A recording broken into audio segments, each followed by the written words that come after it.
तो पहले बड़ी खबर यह है कि माफिया अतीक के बेटे असद के जनाजे में शामिल नहीं होने पर वो बेहद गमजदा है। आपको बता दें, लॉकअप के अंदर बोरे पर लेट गया माफिया अतीक और ना वो किसी से बात कर रहा है, खाना उसने छोड़ दिया है और विवेचक से कह रहा है कि बेटे के जनाजे में शामिल होना मेरा अधिकार था। अल्लाह सब कुछ देख रहा है, किसी को अल्लाह माफ नहीं करेगा।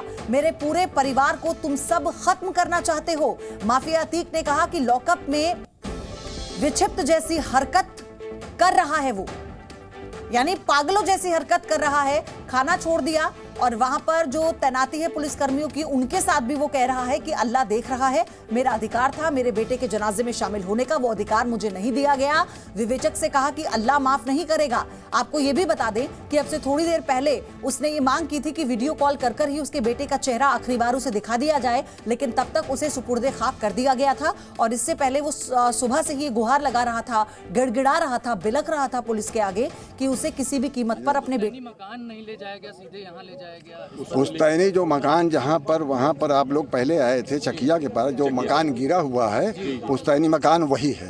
तो वहाँ नहीं ले जाएगा, उसमें कोई एतराज तो नहीं आप लोगों को? नहीं देखिए, हमने तो पूरी जो है तो कोशिश रखा था, सारे आइटम हमने वहीं रखे थे, नहलाने धुलाने की सारी जो है चीज़ें हमने वहीं पर मुहैया रखी थी कि हम वहीं पर नहलाएंगे धुलाएंगे। हमने सारे अधिकारियों से भी बताया कि हमको यहीं नहलाना है, सारे सामान भी वहीं पर थे। फिर बाद में जो है तो कहा गया कि नहीं, आपको यहीं नहाना, यहीं सारी सुविधा हो जाएगी। अच्छा, जो अड़ोस पड़ोस के लोगों को भी शामिल नहीं होने दिया, पुलिस ने लॉ एंड ऑर्डर का हवाला दिया, हाँ, उसको लेकर कोई तो नहीं, एतराज़ नहीं है, हमें कोई एतराज़ नहीं है। कम से कम यही हुआ कि कम से कम कुछ लोगों को तो उन्होंने कहा कि जो आपके करीब परिवार के उन लोगों को आप बुला लीजिए, जिनको नहलाना है धुलाना है उनको हम सबको भेज देते हैं। तो उन्होंने सबको भेजा, यहाँ पर सबको भेजा। यहाँ सारी फॉर्मेलिटियाँ जो थी वो सब यहाँ हो गई। इसमें कोई मतलब एतराज़ नहीं है हमको। सब उसी कार जो है तो बहुत अच्छे ढंग से हुआ है। जो भी अतीक और अशरफ को आखिरी बार चेहरा नहीं दिखाया गया, उस पर परिवार का क्या रुख है? देखिए, बाप हैं जी, वो बाप हैं, मगर कुछ ऐसी परिस्थितियों में वो मतलब आपके ही कस्टडी में है, फोर्स शासन प्रशासन के कस्टडी में है कि मजबूरी है, शासन और प्रशासन की मजबूरी है जो कि उनको नहीं दिखा सके वजह। आपको लगता है कि थाने ले जाकर भी दिखाया जा सकता था एम्बुलेंस को?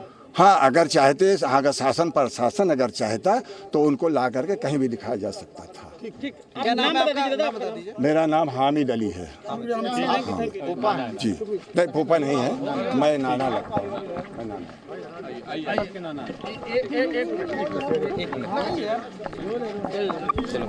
तो आपने सुना, असद के जो नाना हैं वो इस वक्त ये बता रहे थे कि जो सारी प्रक्रिया है वो बहुत अच्छे से हो गई। इस बात का जिक्र किया कि पुलिस प्रशासन ने पूरा कॉपरेट किया, लोगों को आने दिया, क्योंकि जो अंतिम विधि होती है उसमें शव को नहलाया जाता है, साफ कपड़े पहनाए जाते हैं और जो प्रक्रिया होती है इस्लाम के में भी, उसे पूरी तरीके से निभाने की पूरी इजाजत दी गई थी। और यहाँ पर भारी फोर्स थी और पुलिस का भी सहयोग था, जैसा नाना ने बताया असद के। उन्होंने कहा कि यहीं पर हमने कुछ लोगों के साथ मिलकर सुपुर्दे खाक कर दिया है।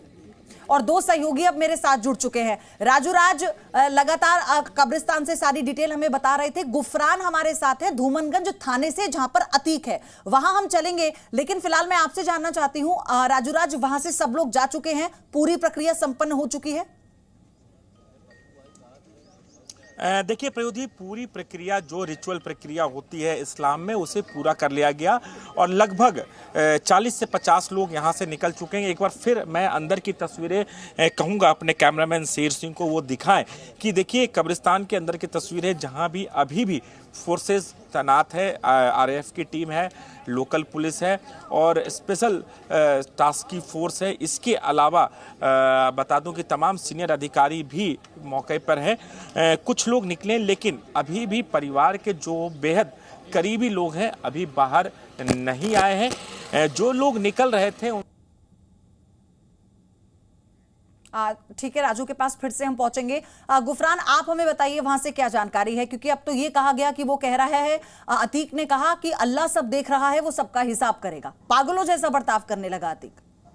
हाँ बिल्कुल, देखिए माफिया अतीक अहमद के बेटे का जब शव यहाँ पर पहुंचा, इस तरीके की जानकारी उसको थी आज के बारे में, तो वो पूरी तरीके से अंदर से व्यथित था, पूरी तरीके से गमजदा माहौल था और बिचिप जैसी हरकत भी कर रहा था लॉकअप के भीतर।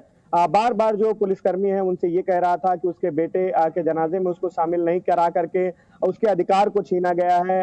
ऐसे में ये सारी चीजें जो है अल्लाह देख रहा है, अल्लाह किसी को माफ नहीं करेगा, इस तरीके की बातें उसने कही। और ये भी मिन्नत किया पुलिसकर्मियों से कि अगर उसको नहीं ले जाया जा रहा है तो कम से कम टीवी के जरिए या फिर उसको मोबाइल फोन के जरिए उसके जो बेटे का जो अंतिम संस्कार हो रहा है उसको दिखा दिया जाए। फिलहाल पुलिसकर्मियों ने इससे भी इनकार किया क्योंकि इस कानूनी पेचीदगी है।